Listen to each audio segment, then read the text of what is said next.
Hi guys, sorry na late na naman ako sa pag-upload. Sumabay kasi yung enrollment namin tapos pumapasok na ako ngayon sa school. Pero don't worry, marami na akong nasulat na kwento ngayon. Also, ito nga pala yung mga thumbnail sa mga next na lalabas. Sa mga members dyan, imi-make sure ko this month magiging sulit yung membership nyo. Tsaka sa September pala magiging start ng 3 uploads per week. Sorry talaga guys kung hindi ako nakapag-upload. Pero promise, babawi ako sa inyo. Medyo may ubo pala ako dito sa part na to pero maintindihan nyo namang mga sasabihin ko. Sorry ulit guys, balik na tayo sa kwento. OMG, narinig mo ba yun? Yun naman pala girl eh. Wala naman daw palang kinita na iba. Let's not belong to the questioner. I repeat, don't mind them. Di ko talaga alam kung bakit ko kayo sinama dito. Girl, trabaho lang. Di ba nga assistant mo kami? May tanong pa po ba kayo? May pag-asa ba? Na alin po? Dismiss, wala nang tanong. Sige na, you're hired. Bigla ba naman nag-walkout si Gwen? Feel ko may na-feel to about sa past namin. Wait lang girl. Ito naman si ate mo masyadong affected. Walk out agad. Mi, sorry na. Iniwan nila ako mag-isa sa interviewing room. Sabi ko na hindi naman talaga need tong interview Sadyang gusto lang pagtripan ng mga to. Habang pauwi ako, nakasalubong ko si Dad sa building. Yumuko na lang ako para hindi niya ako mapansin. Alam ko kasing papasabay na ako nito sa kotse pa uwi di nalaman kagad ng mga katrabaho ko na anak ako na may-ari ng kumpanya.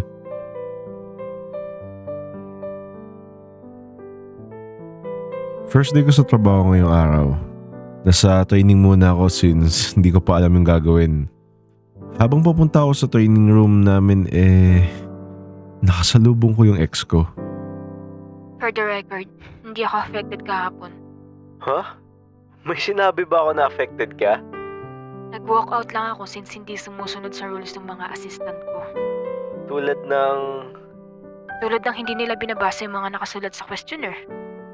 Also, pinaghahalo nila yung personal na bagay sa trabaho.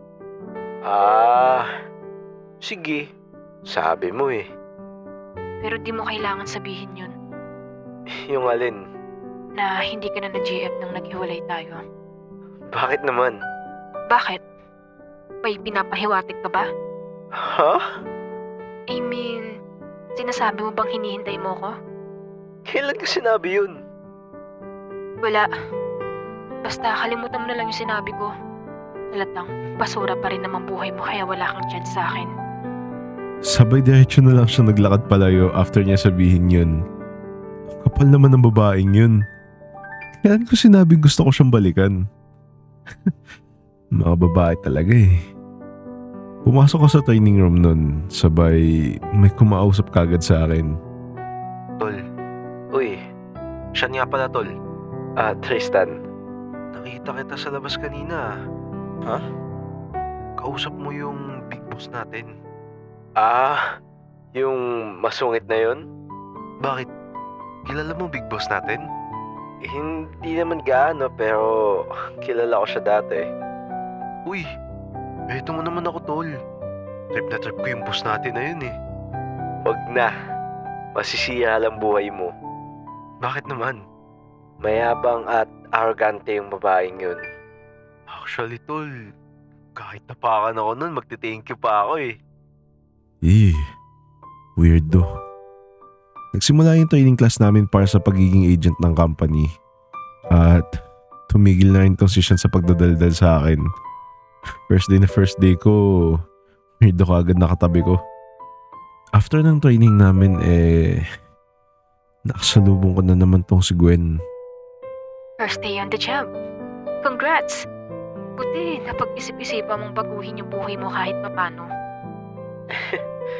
Actually, may plano na talaga ako sa buhay ko dati pa.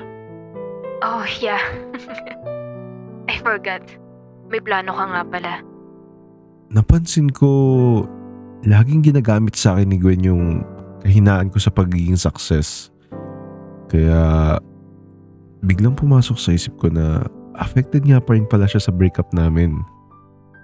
Kaya sabi ko sa sarili ko, what if pagtripan ko naman feelings niya? How about the deal, Gwen? Ano namang deal yan? Eh, wala ka naman kayang i-over. Aakyat ako sa ladder ng company na to within a year. At lalagpasan ko yung position mo. Aba, nangarap ka naman ata masyado, Tristan. Just remind you lang it took me years to be in this position. Oo nga. Kaya magdidil ako sa'yo na kaya ko abutin yung position mo within 1 year or even less. And ano naman kaya mong i-over kapag di mo nagawa? E di, haalis ako sa company na to. Tristan, kaya kitang paalisin sa trabaho na to kapag gugustuhin ko. Kaya kitang tanggalin ngayon mismo. Napakayabang talaga ng babaeng to. Sige, ganito na lang.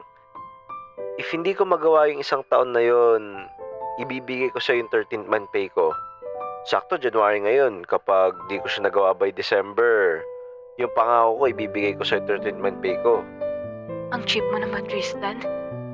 Just remind you lang yung 13-month paid mo, sahod ko lang ng 1 buwan. Pero since naawa ko sa'yo, sige, tatanggapin ko yung deal mo. Halatang desperado ka na eh. Pero kapag... Sige, pero pag kunwari, nagawa mo nga yung sinasabi mo, ano namang gusto mong kapalit? Simple lang. Balikan mo ako.